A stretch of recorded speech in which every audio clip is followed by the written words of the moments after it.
Spirit of God wants to say to us tonight. That He said, remind my people of the power that is already available to them.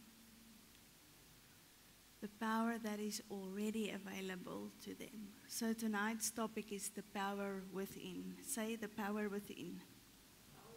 The power within. So as believers, I call this like a unfair advantage that we have. And this is the Spirit of God living on the inside of us. This is 'n onregverdige voordeel. Doesn't matter what, you are always ahead when you have the Spirit. So, most Christians, unfortunately, have no idea what has been provided for us at the cross. They have no idea what the cross actually did for them. So they have no idea what their inheritance is. In other words, they cannot walk in the fullness of that inheritance. If you don't know the purpose of something, it will be very difficult for you to walk in its fullness. But, say with me, but, there's a generation that is rising up, that is beginning to see, and that is beginning to manifest, and that is beginning to discern and to walk in their inheritance. So, let's go to Ephesians 1, verse 15. It says, therefore, I also, after I heard of your faith in the Lord Jesus and your love for all the saints, do not cease to give thanks for you, making mention of you in my prayers, that the God of our Lord Jesus Christ, the Father of glory, may give you the spirit of wisdom and revelation in the knowledge of Him. In the knowledge of who? In the knowledge of the politics, of the economy, of the devil. It's the knowledge of Him.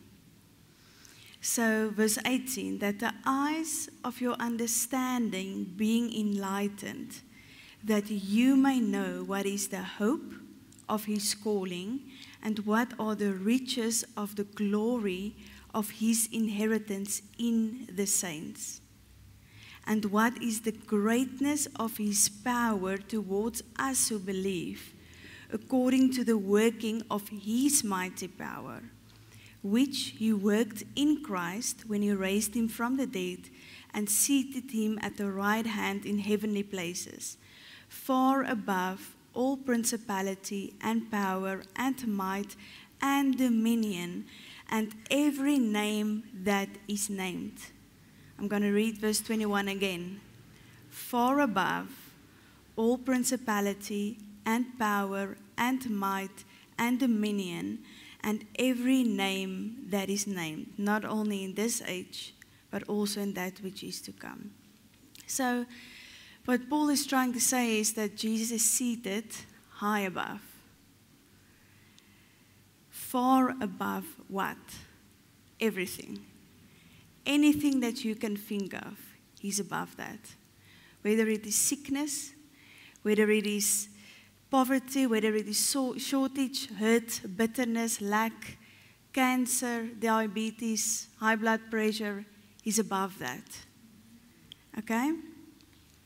So verse 22 says, and He put all things under His feet and gave Him to be the head of all things, the head over all things to the church, which is His body, the fullness of Him who fills all in all.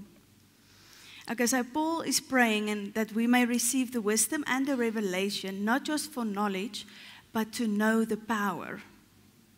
Okay, so there's three things. The power that raised Jesus from the dead, the power that is working in us and for us, and then also the power that God wants us to recognize inside our own lives.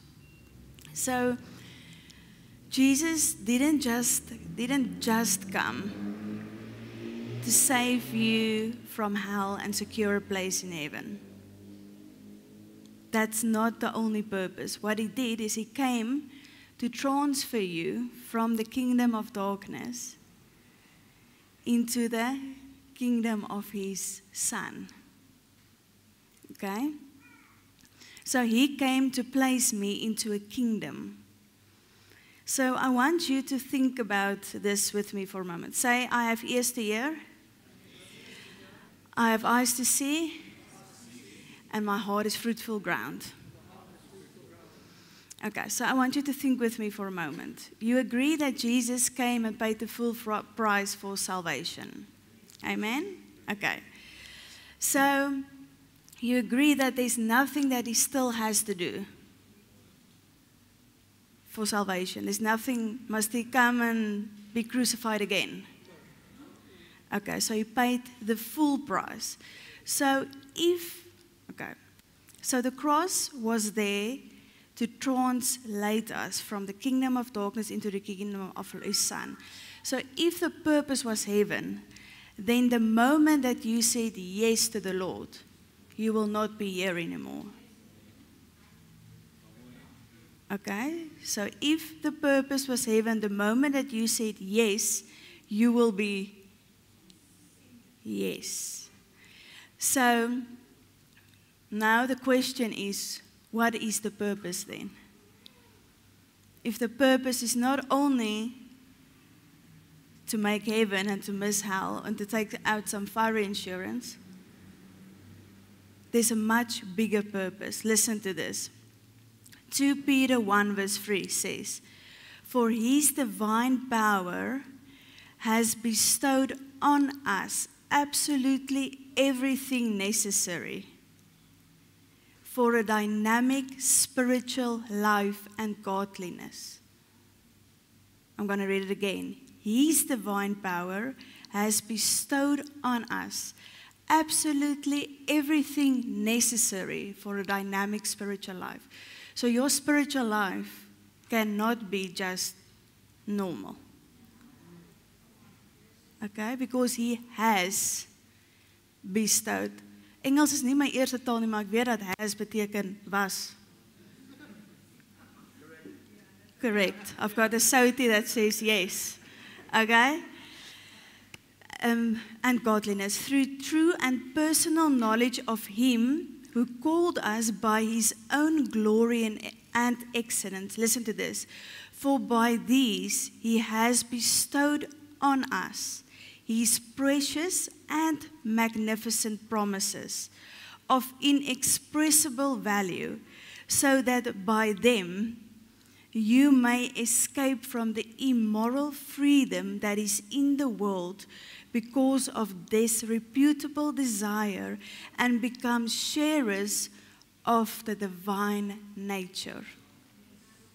So you are a sharer of the divine nature. What is divine nature? It's God. It's a divine nature. So you are a partaker, a sharer in that. So we become partakers. So if you simply take that promise, put that in your life and to start to walk it out, you can never be the same again. Your life can never be the same again. It's impossible, because then the word is not true. And the word is true. It's been proven. They have made hundreds of books, thousands, millions of books, but this one is the only one that stood the test of time. From the beginning, still trying to figure it out, still changing people, still impacting people. So we become partakers of the divine nature. So I don't know about you, but when there's a small child, a young child, you can, if you're not sure who the dad is, you know, you might have an idea, but if you look at the way he walks, you can sometimes see, dis daai een se kind. Of hoe hulle staan, partykeer. Kan jy sien, dis definitief daai een se kind. Partykeer is mens nie heeltemal seker nie.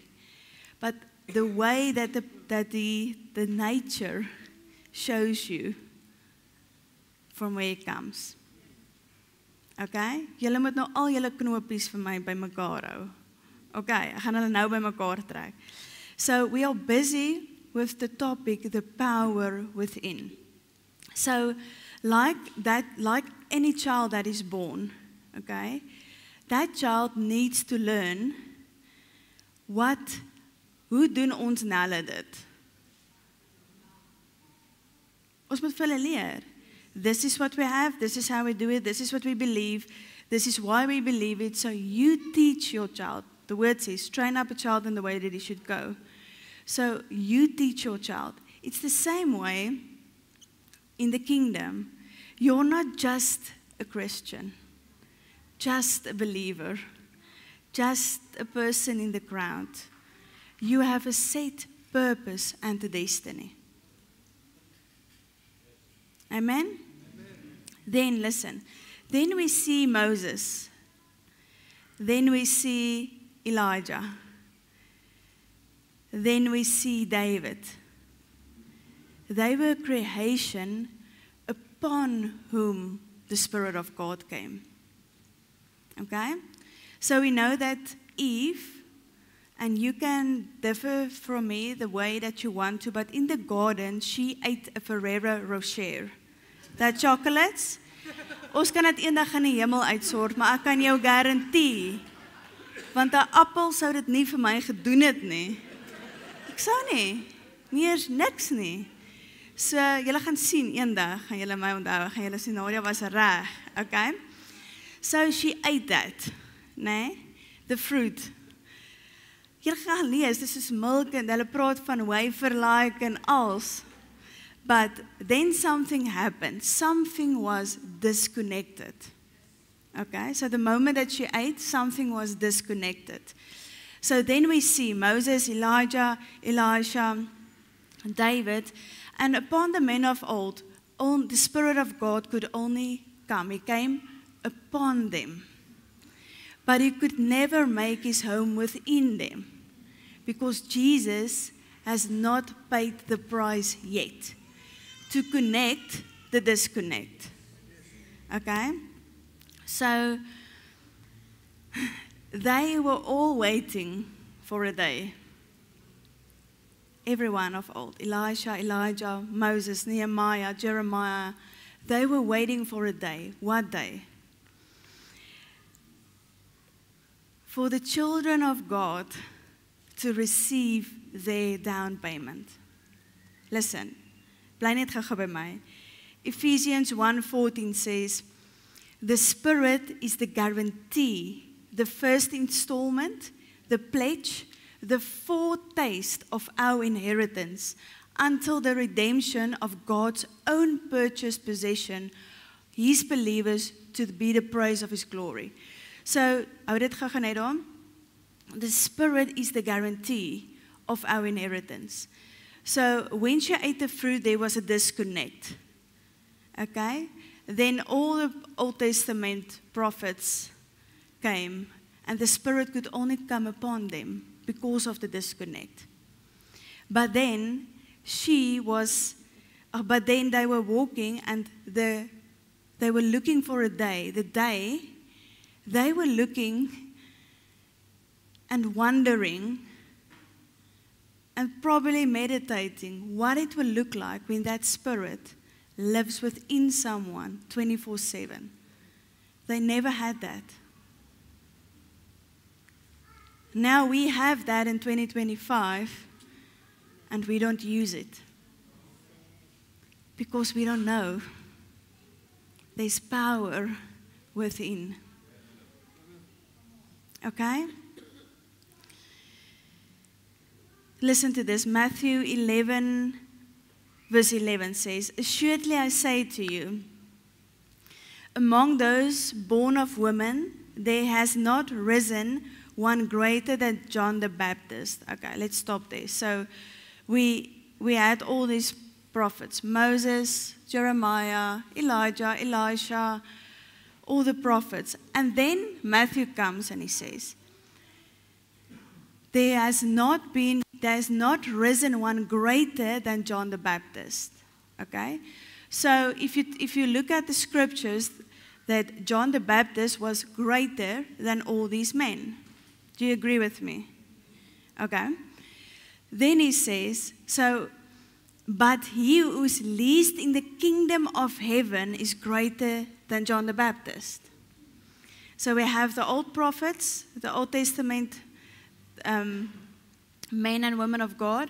Then we have John. But then he says that the least in the kingdom is greater than John the Baptist.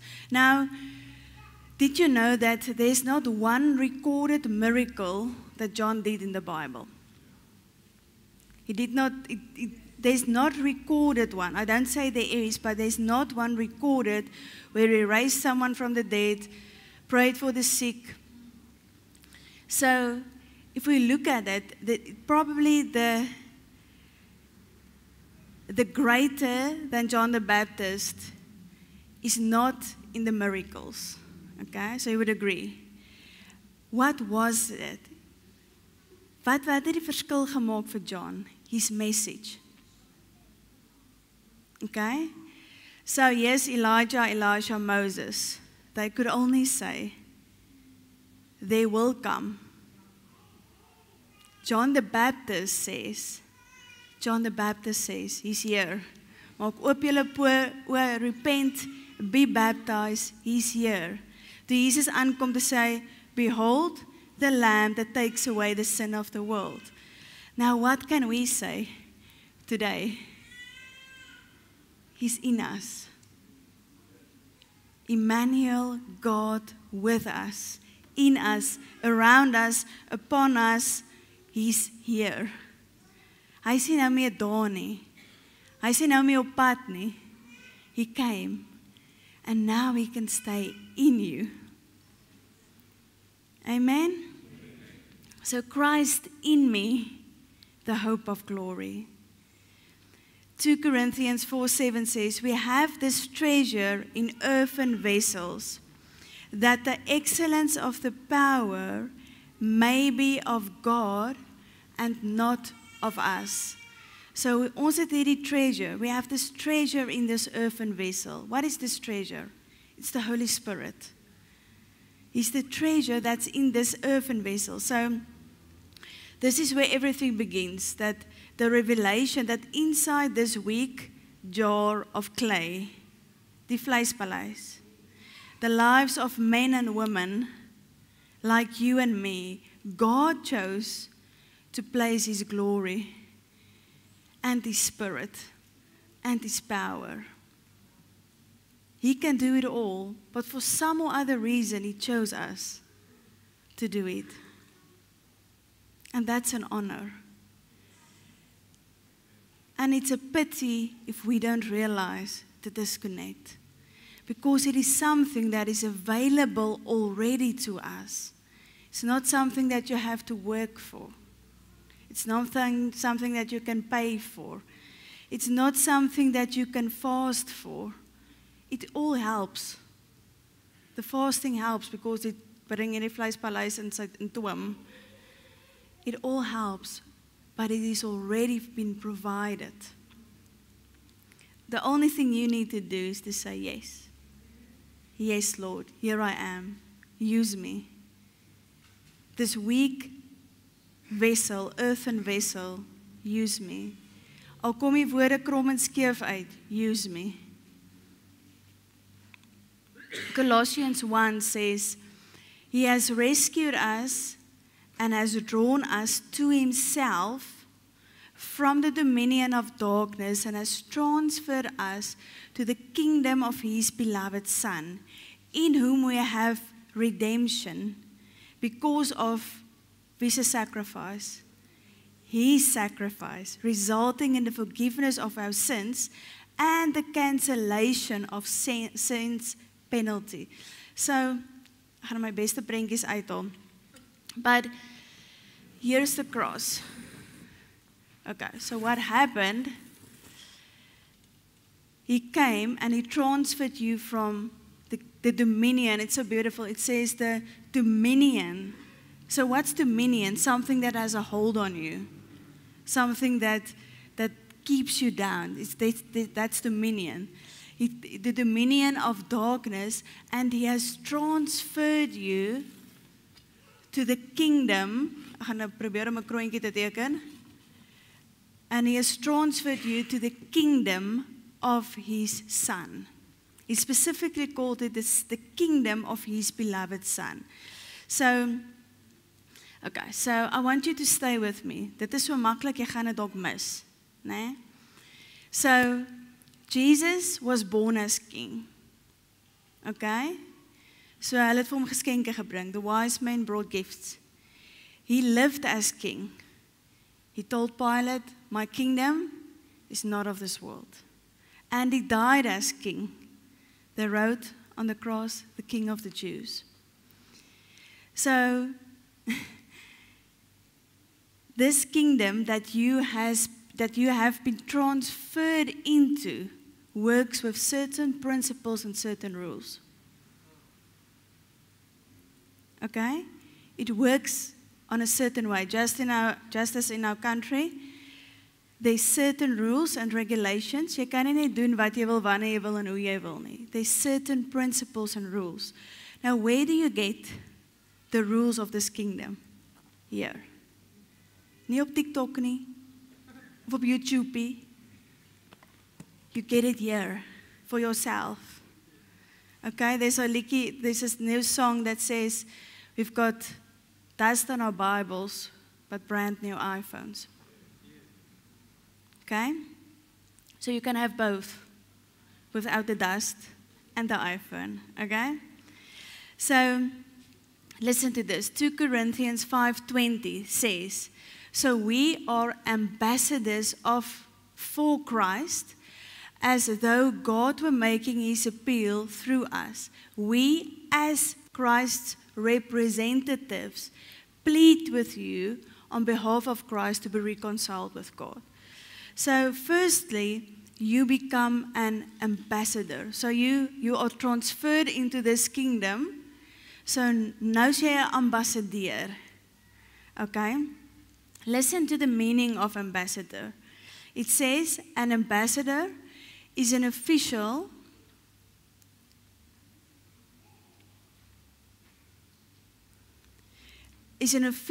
representative of one nation who lives in another nation. Listen, they don't speak their own opinions, but carry the authority, the message, and the interests of the country and the leader who sent them.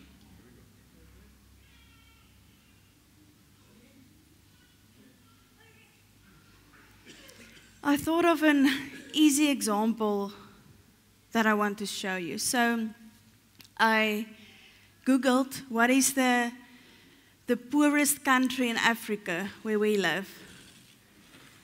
They say Malawi. People live on less than $2 per day in Malawi. Okay?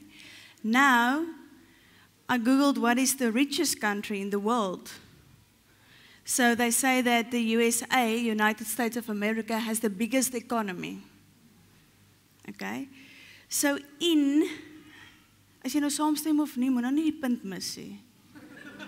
Okay. Ek sien van julle se breins is nou, soos nee. It's just a point. Okay? Ek is nie 'n politikus nie. Okay? Listen to the kingdom principle. Okay. So now, in Malawi, the USA has an embassy. Okay, so what's an embassy? If you have problems, when you are in Malawi and you have problems, and you are a USA citizen, then you go to the embassy of the USA. Okay? So now, listen to this. The embassy is independently funded. So nothing, the economy, the poverty, nothing has an effect on the embassy of the USA in Malawi. Okay, ek hoor 'n paar ligte gaan aan. Okay, now, Philippians 3 verse 20a says, but we are different because our citizenship is in heaven. Okay? So now we have the world. We have earth. But we have an embassy that is here. The earth economy is supposed to have no effect on you. The restrictions, limitation is supposed to have no effect on you. Why? Because die opdrag, die reëls, die regulaties, it comes from another source. You operate from this, you are not restricted by this. It's the same with this. The USA is not restricted with anything. So, listen to the biblical meaning of ambassador. An ambassador of Christ or the kingdom is a believer who represents Jesus and his kingdom while living on the earth. We live here, but our citizenship is in heaven. En dit is nie vir eendag nie. Okay? John 17:3 says, this is eternal life, to know him. Gaan Google het, gaan skryf het neer. It's to know him. Eternal life is nie net vir as jy omkap nie. Eternal life is for now. To know him. So you are not limited, restricted by this earth. Listen, we live here, but our citizenship is in heaven. We don't speak our own message. We carry the message of reconciliation, of salvation, and of the kingdom. Listen, and we carry authority given by Christ and are expected to live in a way that reflects the King.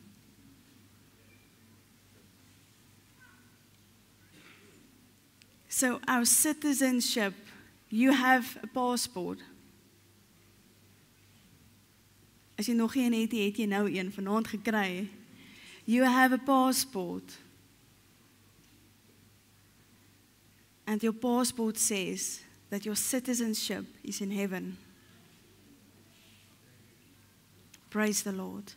So that means I don't speak my own opinions, but I carry the authority, the message, and the interests of the kingdom of heaven while on this earth. Sê my ek wat leef, sê Paulus. It's not I that live anymore, but Christ that lives in me. I don't speak my own message, I carry the message of reconciliation. I carry authority that is given by him and am expected to live in a way that reflects our King. So, what does this citizenship entails? There's like a lot. Like, meer as smart is like, what a lot I got, like a lot. Okay? But I'm only going to touch on 8 of them. Like, I'm just going to touch on them. Okay, so the first one. Freedom from sin and condemnation. Romans 8 verse 1 says, therefore, there is now no condemnation, no punishment, no guilty verdict for those who are in Christ Jesus, who believes in him as a personal Lord and Savior. This is one of the most powerful truths of our heavenly citizenship. No condemnation. Condemnation, what does it mean? To condemn means to pass a guilty verdict, to declare judgment and punishment.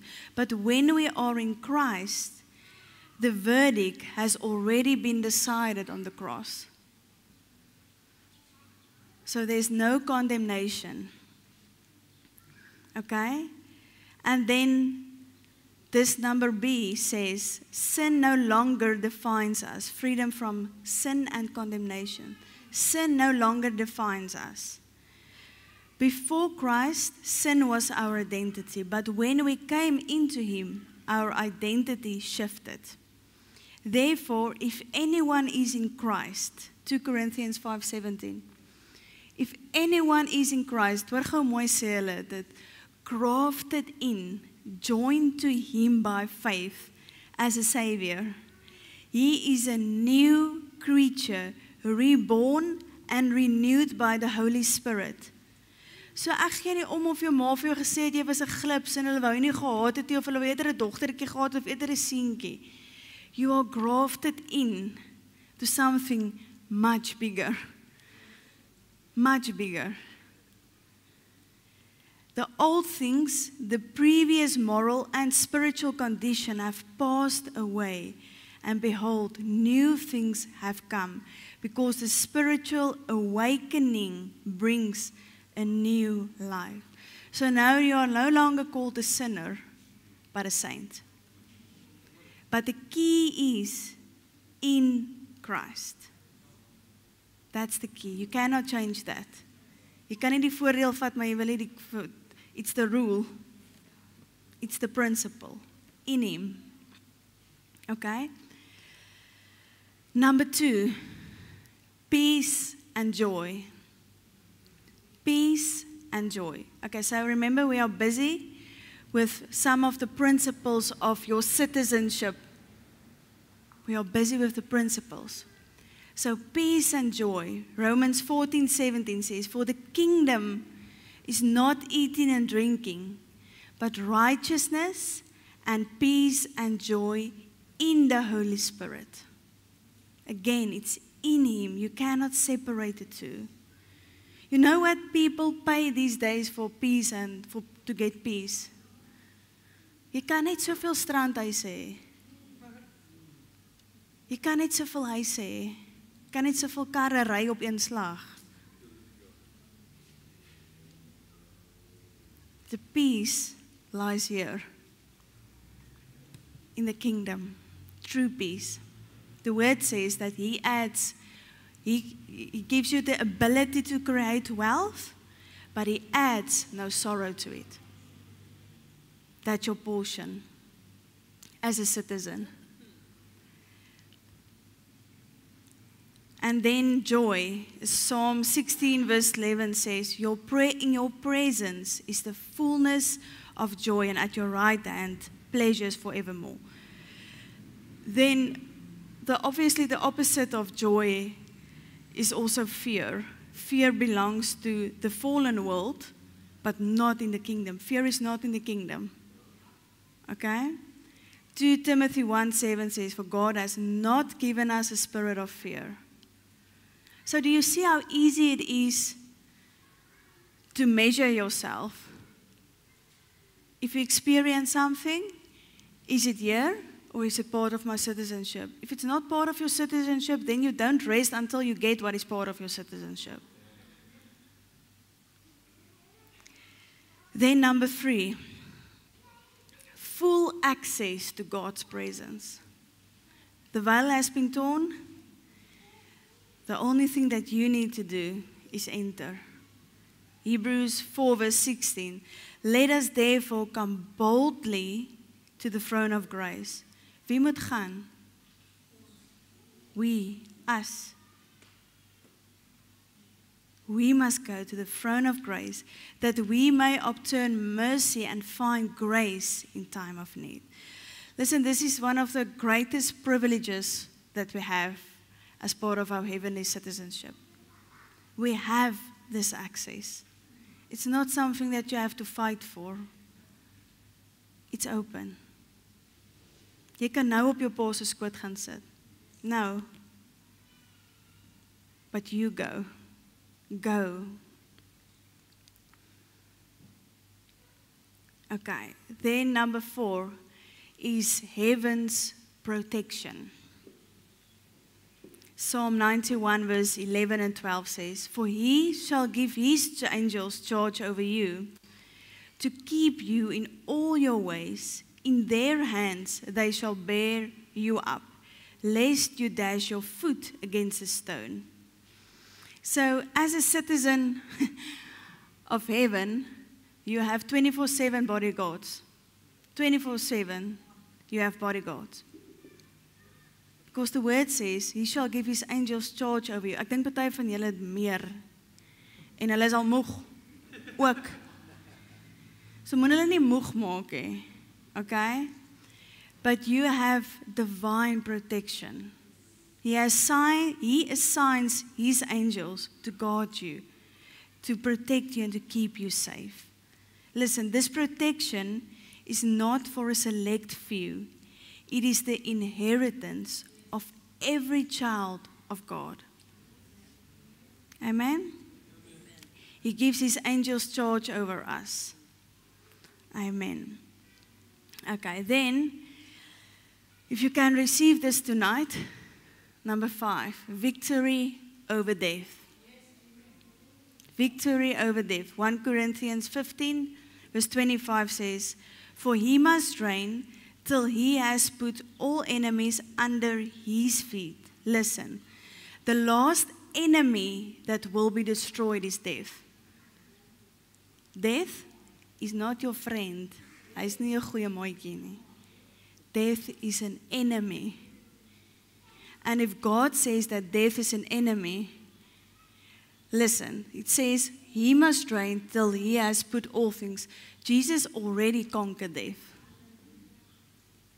He already conquered death. But we don't see it yet. But there will be a time when it will shift. En ek weet nie van julle nie, maar ek het FOMO, ek wil nie die goed mis nie. I don't want to miss it. But Paul says that death is the last enemy to be destroyed.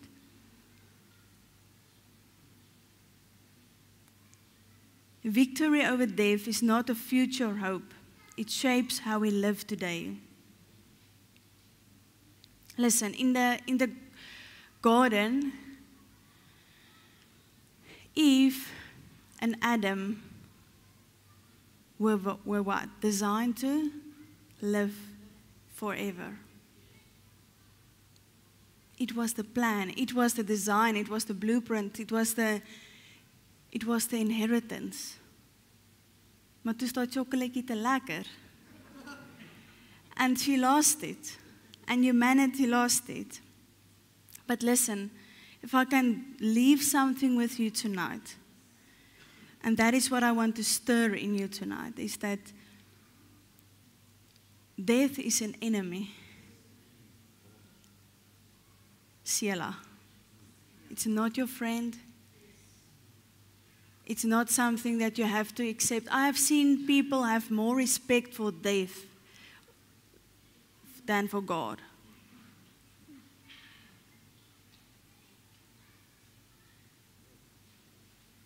I'm going to stop there. Number 6, provision, no lack. We are busy with the citizenship, your inheritance in this. Philippians 4:19 says, "And my God shall supply all your need according to his riches in glory by Christ Jesus." So Paul is reminding this church that God's economy is not Earth's economy. Listen, his supply is not limited by this world's resources. As citizens of heaven, we live under this promise: no lack, no shortage, but abundant provision in Christ. Why? Because he is the source. And again, if you don't know this, you might just accept it. And if you believe that this is your portion, no lack, and you experience it, then you keep going till you get the breakthrough. Then you don't quit. Daar's 'n storie of daai waar Job gesê het, hy het nie opgehou vra totdat hy gekry het wat hy wou gehad het. So you don't quit. Why? Because God is the source. He is Jehovah Jireh, the Lord who provides. And as citizens, we do not fear lack. In the world's system, scarcity rules. But in God's kingdom, abundance is the order. And I think this is something that the worldly system has trained us. Daar is net soveel. Dis al wat daar is. But in the kingdom is die lid oop. Daar's nie mure nie, daar's nie opsies nie. It's unlimited in every area of your life. Whether it's your marriage, your finances, there's supposed to be no lack in any area of your life. No lack. It's not your inheritance. So if you don't experience it somewhere, whether it is in your marriage or in your finances, then you go to the rule book and you learn what is my portion, what is my rights. Because God says, if you tithe, you will keep the devourer. No, like it of the devourer of my finances. Then you go to God and says, God, your word says, you will keep the devourer from my. So you can't just, and this is something that has been my die afgelope tyd, is that Christians accept this world's stuff, like they get a verdict or an uitslag or a what ook al, and they just sit and wait. Or you get something and you're next for promotion, and then you just sit and wait to hear if it's going to be you. You cannot do that. How do you fight? With the word. This is your sword. You say, Lord, I'm a faithful tither. I'm a giver. You are my source, not my job. My salary is not my source. You are the source. I don't care if you have to keep that person awake at night, but He's going to give me my increase. If you are due for an upgrade, don't just settle and wait for the world to make a besluit oor jou nie. You cannot do that. Listen, in the kingdom, everything is available, but it's not automatic. The word says, let us go therefore, let us with boldness go to the throne of grace. It's open, but we must go. Nothing is automatic. So you can't just sit and wait en dan kyk ons maar wat gebeur nie. Then you need a Peter in your life to get you bietjie tenacious. So, number 7, second last one, is freedom from sickness. Listen, is there sickness in heaven? No sickness. Was Adam and Eve sick before the fall? No sickness. Sickness is illegal in your body if you're fighting something. But you have to fight it in faith. You cannot sit and wait for the doctor to say. You have to fight in faith. You take your rights and your principles and you say, Lord, there's a scripture in Isaiah 53:5. He says, but he was wounded for our transgression. He was bruised for our iniquity. The chastisement of our peace was upon him. And by his stripes we are healed. Weer eens, English is not my first language. Maar are is gister. It's in the verlede. So you can say, I are healed. Nie goeie grammar nie. Nie goeie grammar nie. But it's the truth.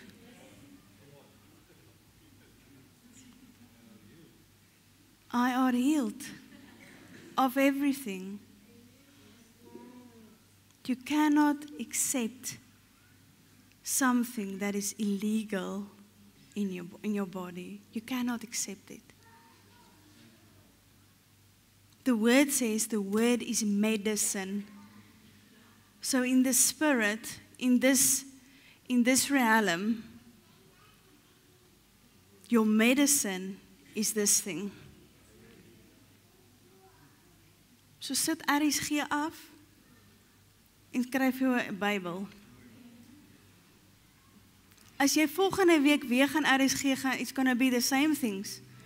Over and over, same cycle, still corruption, still this, same things. But if you fill yourself with this is your medicine in the spirit. Take it. Morning, soos wat jy jou pille vat, morning, noon and night, take it. You take the word. You take the word. And you believe till you see it. Romans 4:17. Till you see your breakthrough. Till you see your healing. Till you see your provision. Because you know what? When you've conquered your sickness, there's going to be a next thing. Because we live by faith. And the word says when faith is manifested, it's not faith anymore. So we live by faith. You need, in this realm, you need something to put your faith into. Otherwise, you're going to stagnate.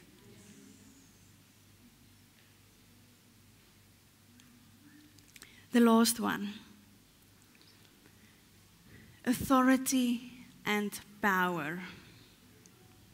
Matthew 28 verse 16 says, Now the 11 disciples went to Galilee, to the mountain which Jesus had designated. And when they saw him, they worshipped him. But some doubted that it really was he. Jesus came up and said to them, All authority, all power of absolute rule in heaven and on earth has been given to me. Go, therefore, and make disciples of all nations. Help the people to learn of me. Help the people to believe in me. And help the people to obey my words. Baptizing them in the name of the Father and the Son and of the Holy Spirit, teaching them to observe everything that I have commanded you. And lo, I am with you always, remaining with you perpetually, regardless of circumstance and on every occasion, even to the end of this earth. Now, this authority that it's talking about, all authority has been given to me. It's the same authority as in Genesis 1:26. That we were created. Let us make man in our image, our likeness. Let them have dominion over the fish. Okay? So, we need to realize the power that is within us and start to walk in it. Luke 10:19 says, Behold, I give you. Hy het net gesê, I have been given all authority. Now he says, I give you the authority to trample on serpents and scorpions and over all the power of the enemy, and nothing shall by any means hurt you. Sickness and disease has no right to attach themselves to your body. You have no right to be prosecuted by the devil or accused by him. He has no right to stop you, to hinder you.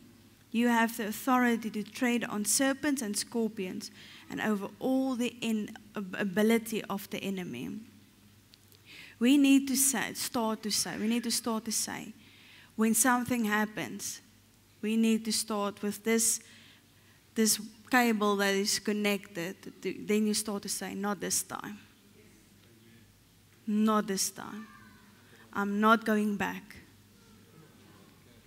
If you're struggling with addiction, not this time. I'm not going back there. Never again. Comes the temptation, not this time. And the more that you do it, the easier it becomes. Because what is anything worth compared to what you have? But if you don't know what you have, this looks nice. But what you have and what you have access to is far more valuable, far more valuable. So it's not even comparable to think that you give into addiction, because it's far below what your right is and what your worth is. Citizens of heaven represent the King and carry his authority. Listen, when Jesus walked into a place, he had enough power to do anything. He commanded the storm, and it calmed. He called Lazarus and says, "Come forth, Lazarus." So the power, the source is not the problem. The problem is the connection. So that's why I'm here tonight, to remind you what is already on the inside of you, and to stop to compromise that, because nothing is worth it. Don't compromise. Greater is he that is in you than he that is in the world. There is no fight. There is no fight. You have already been transferred. The problem is if you stand like this, one foot in the kingdom and one foot in the world, then it can become difficult. But if you believe that you have been transferred, then start to act like it, because you are an ambassador. You are representing the King. When you talk with your neighbor, you are representing the King. When you are talking to someone, when you are paying at Pick n Pay, you are representing the King. When you are talking to a colleague, you are representing the King. Wanneer die taxi voor jou inry, you are representing the King.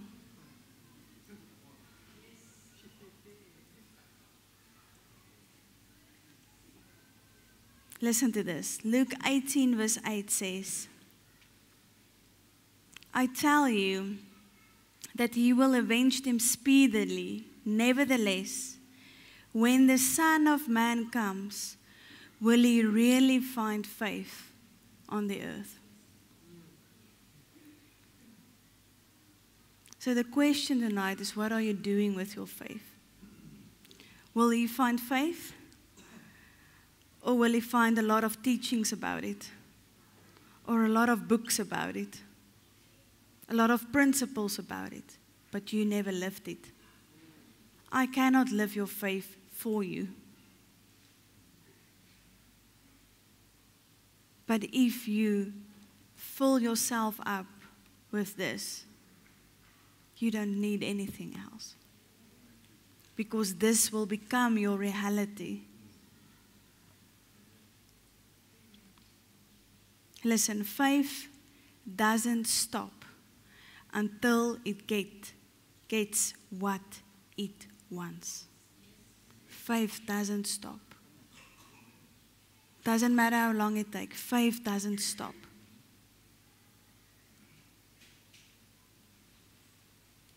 Everyone wants to go to heaven.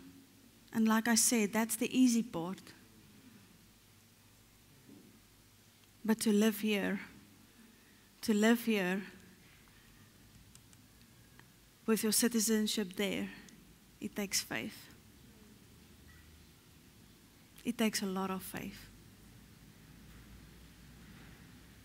It takes faith to say no when everybody is saying yes. It takes faith to be the only one that says, no, I'm not, this is nie vir my nie, sorry. It takes faith. Dan gooi hulle om, dink jy is beter as ons? Ja. Ja. It takes faith. Our life is full of faith. We live by faith. because in him we live and we move and we have our being. It's not us that live anymore, but it's Christ in us.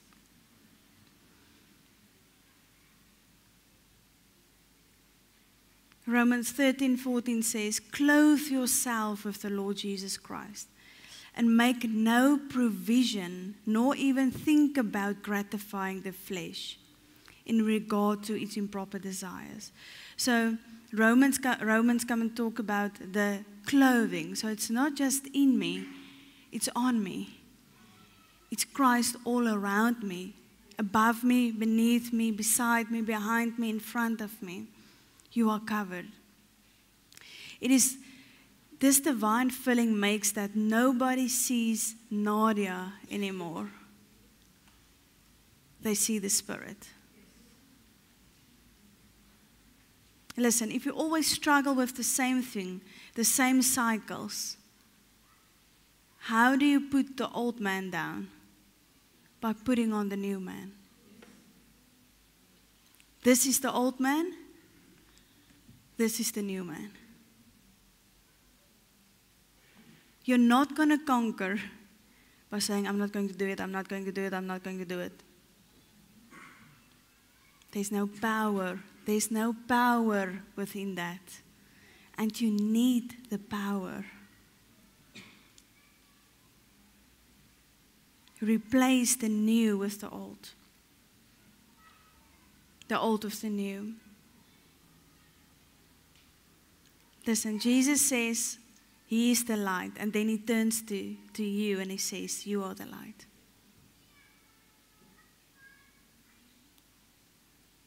This is my last verse. Mark 16, verse 15. He says, and he said to them, go into all the world and preach the gospel to all creation. He who has believed in me and has been baptized will be saved from the penalty of God's wrath and judgment. But he who has not believed will be condemned. These signs will accompany those who have believed. In my name they will cast out demons. They will speak in new tongues. They will pick up serpents, and if they drink anything deadly, it will not hurt them. They will lay hands on the sick, and they will get well. So then, when the Lord Jesus had spoken, he was taken up into heaven and sat down at the right hand of God. So he sat down and he said, now you go. I've done my part, you go. And listen what they did. And they went out and they preached everywhere while the Lord was working with them and confirming the word by the signs that followed. Amen. Let's stand and then we will pray. Come up, son.